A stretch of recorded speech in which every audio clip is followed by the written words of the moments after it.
Bonjour, j'avais très envie de vous le présenter en vrai. Enfin, en vrai, par écran interposé, on s'entend. Je suis Alexandra Travignet, je suis écrivaine biographe et là, j'ai écrit mon histoire, mon parcours professionnel, 4 burn-out et un bore-out et tout va bien. Très important, le sous-titre et tout va bien. Ça va, j'ai pas l'air trop déprimée. Euh, Si vous avez suivi mes publications depuis un petit moment, vous savez que j'ai récupéré les 100 exemplaires que j'ai commandés à l'imprimerie la semaine dernière.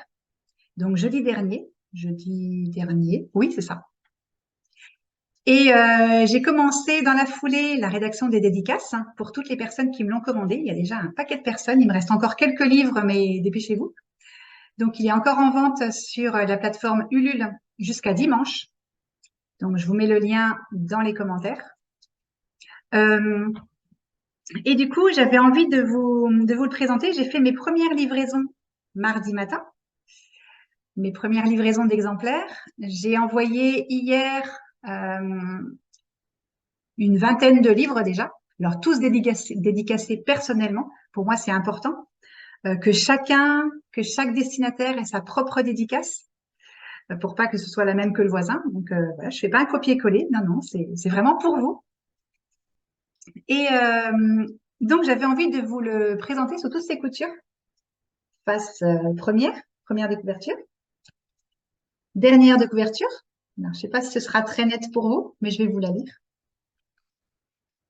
Ça, c'est pour ceux qui auraient envie, qui n'auraient pas encore commandé et puis qui sont comme tout le monde en fait. On regarde le livre, on regarde derrière, on ouvre un petit peu et on regarde, est-ce que ça m'intéresse?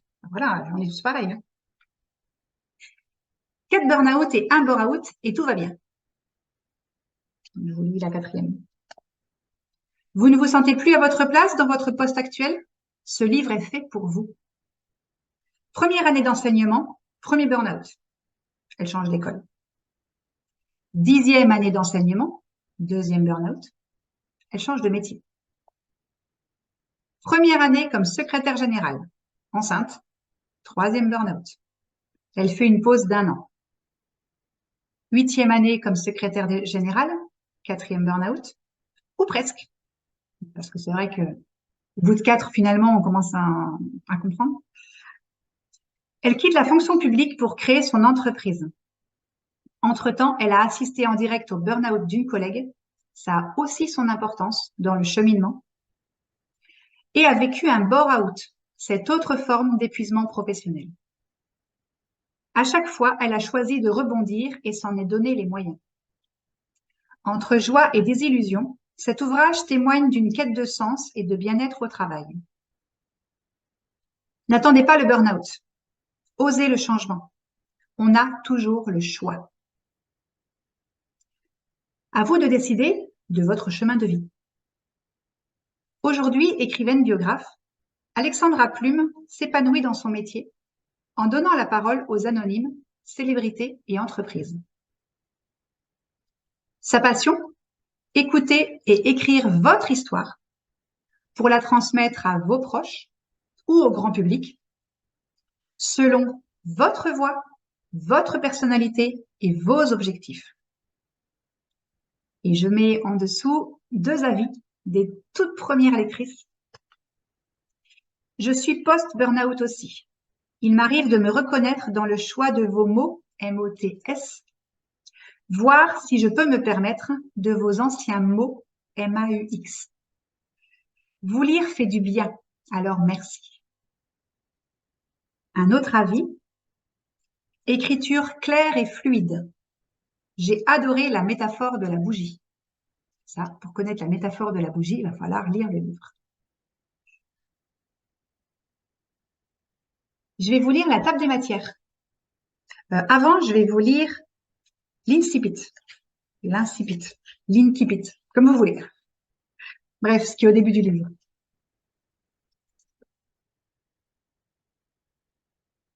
Certains collectionnent les perles, d'autres les rendez-vous ratés ou les bad boys. Moi, j'ai collectionné les burn-out. Et comme si ce n'était pas suffisant, j'ai vécu un bore-out, l'autre extrême. Alors, je vous mets les définitions de burn-out et bore-out aussi, histoire de planter le décor. 4 burn-out et 1 bore-out pour comprendre et agir différemment. 4 burn-out et 1 bore-out pour définir mes priorités et le sens que je voulais donner à tout ce temps consacré au travail. Tout avait pourtant bien commencé. Je vous lis le premier chapitre, le début. Comme ça vous donnera envie pour la suite. Rêve de petite fille. Ah oui, on commence par le début. Quand je serai grande, je serai maîtresse.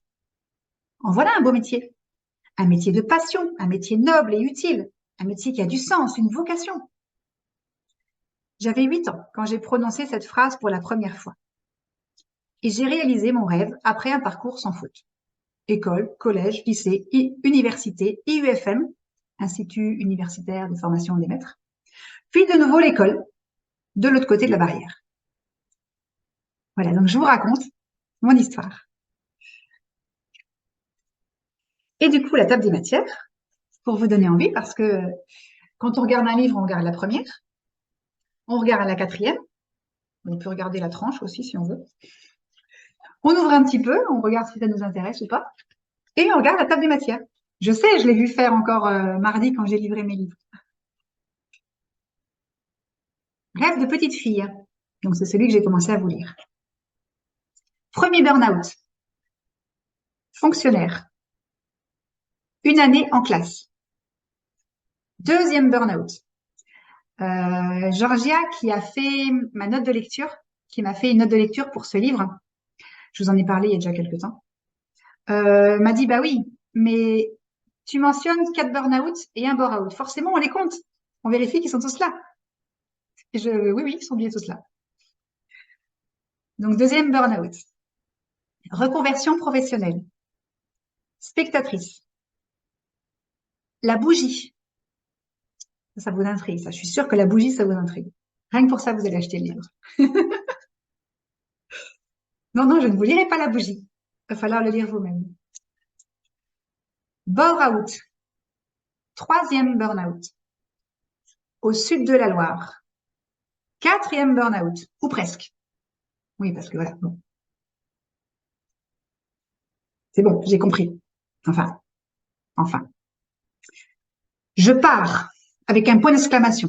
J'aurais même pu écrire plus fort, mais j'ai pas osé. Écrire pour les autres. Donc ça, c'est mon métier actuel.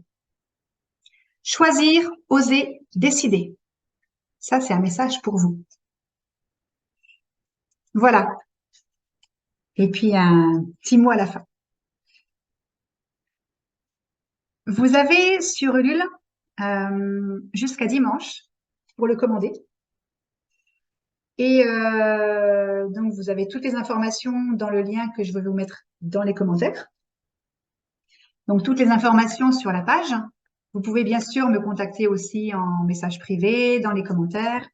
Si vous l'avez déjà acheté, ça me ferait très plaisir que vous mettiez commandé. Si vous l'avez déjà reçu, vous pouvez le mettre reçu.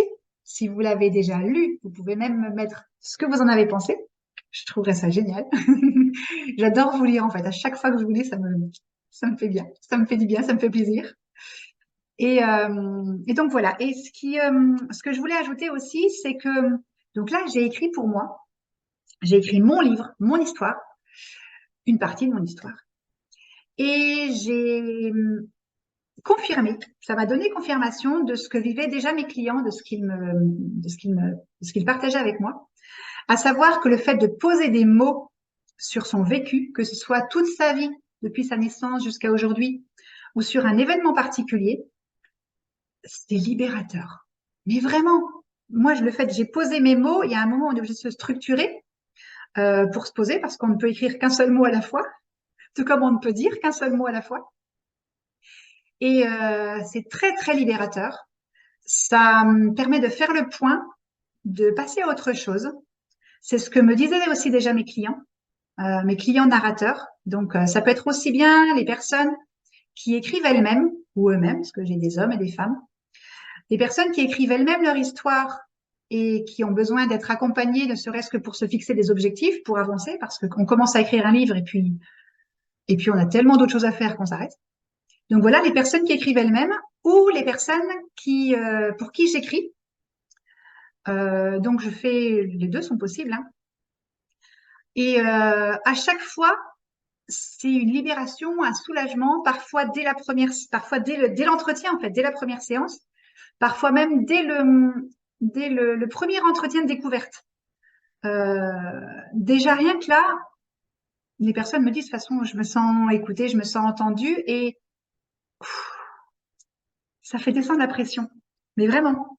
Et là, le fait de l'avoir vécu moi-même, du coup, je comprends encore mieux mes narrateurs pour qui j'écris ou que j'accompagne. Je vous comprends encore mieux parce que je l'ai vécu, moi. Ah oui, mais j'ai oublié de vous dire ça aussi. Ce matin, j'ai reçu un message. Ma première lectrice,